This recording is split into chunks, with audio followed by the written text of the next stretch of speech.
दरबारी मीडिया की बेशर्मी को अगर आप देखेंगे, आपको एक उदाहरण देता हूँ, अज़रबैजान खड़ा था पाकिस्तान के साथ, खुल के खड़ा था। भारत के साथ खुल के कोई खड़ा नहीं हुआ। इज़राइल ने कहा हम भारत के साथ हैं और नेपाल ने कहा और तालिबान ने कहा कि भारत को हक है। लेकिन जैसे चीन ने कहा मैं खड़ा हूँ, तुर्की ने कहा मैं खड़ा हूँ पाकिस्तान के साथ, चीन ने कहा मैं खड़ा हूँ पाकिस्तान के साथ, अज़रबैजान ने कहा मैं खड़ा हूँ पाकिस्तान के साथ, वैसे कोई देश नहीं। रूस तक जो हमारा मित्र था वो भी नहीं बोल पाया। क्योंकि रूस पर ये दादागिरी करके कुछ डायलॉग पहले मार के आए थे। ट्रंप पे डायलॉग मार के आए थे तो ट्रंप बदला ले रहा है। ट्रंप ने मिलने के लिए समय मांगा तब तो इनको लगा था कि हमारा तो बाइडेन ही आएगा, हो गया खेल। तो आप देखिए ईरान ने अज़रबैजान को झटका दिया है और ये खबर है अज़रबैजान पाकिस्तान का समर्थक था,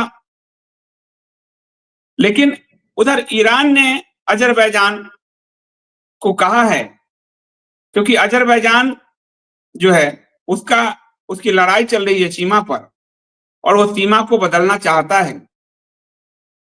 ईरान ने कहा है हम अपनी किसी भी सूरत पर सीमा का बदलाव नहीं चाहेंगे, बदलाव नहीं होने देंगे। ये सब तुर्की और अज़रबैजान मिलकर आर्मेनिया की भौगोलिक स्वरूप को बदलना चाहते हैं। उसपे ईरान ने आर्मेनिया का पक्ष रखा है, लिया है कि हम भौगोलिक स्थिति नहीं बदलने देंगे। और ईरान और आर्मेनिया का बहुत अच्छा रिलेशन है। ईरान के रक्षा मंत्री ने आर्मेनिया की राजधानी में आज यात्रा किया एरेवन में और वहां से दुनिया को संदेश दिया कि हम आर्मेनिया के साथ खड़े हैं, उसकी सुरक्षा के साथ कोई समझौता नहीं होने देंगे, उसकी सीमा को कोई बदल नहीं सकता।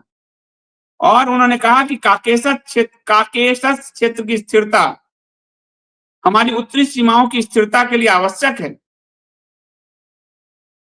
ईरान ने कहा कि मैं मुस्लिम देश हूं लेकिन धर्म के आधार पर विदेश नीति नहीं चलाता, हम ऐतिहासिक, सांस्कृतिक और कूटनीतिक आधार पर प्राथमिकता देंगे।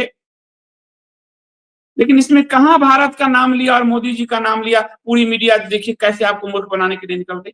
पाकिस्तान की मदद करने वाले अज़रबैजान को भारत के मुस्लिम दोस्त ने याद दिलाई उसकी औकात। अब आपको तो यही लगेगा भारत के पक्ष में ईरान खड़ा हो गया।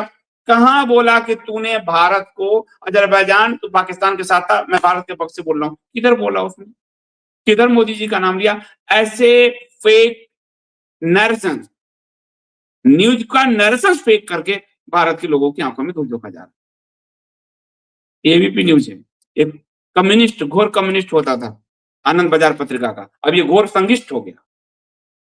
ये स्थिति है इनकी। भारत की कूटनीति को मिला, भारत की कूटनीति को तो तब मिलता जब ईरान खड़ा होता भारत के साथ, पाकिस्तान के साथ युद्ध में कि हम भारत के साथ खड़े हैं। ईरान उल्टा चीन को बोला है कि हम आपके हितों से समझौता नहीं होने देंगे, जो चीन पाकिस्तान के साथ खड़ा है। कैसे झूठा न्यूज बनाकर पेश किया जा रहा है, इसका कोई पूछने वाला नहीं है, कोई कहने वाला नहीं है। खुलेआम भारत की आंख, जनता, भोली वाली जनता की आंख में मिर्च झोंककर अपने वोट की फसल लहलाई जा रही है। यह जो दरबारी मीडिया है वो देश का सबसे बड़ा शत्रु है। इस देश का शत्रु बाहर बैठा हुआ पाकिस्तान से ज्यादा अंदर बैठी ये मीडिया और उस पत्रकार हैं जो अपनी पूरी दासत्व स्वीकार कर चुके हैं सत्ता का, पैसे के लिए पत्रकारिता कर रहे हैं। ये पत्रकार हैं ही नहीं, ये सब दलाल है, दलाली करने पर उतरे हुए। खुलेआम सरकारी विज्ञापन की जो दलाली होती है वो चल रहा है। देखिए न्यूज को, क्या घुमाकर न्यूज को, और आपको लगेगा एक और देश हम जोड़ लेते हैं, ईरान। ये स्थिति है।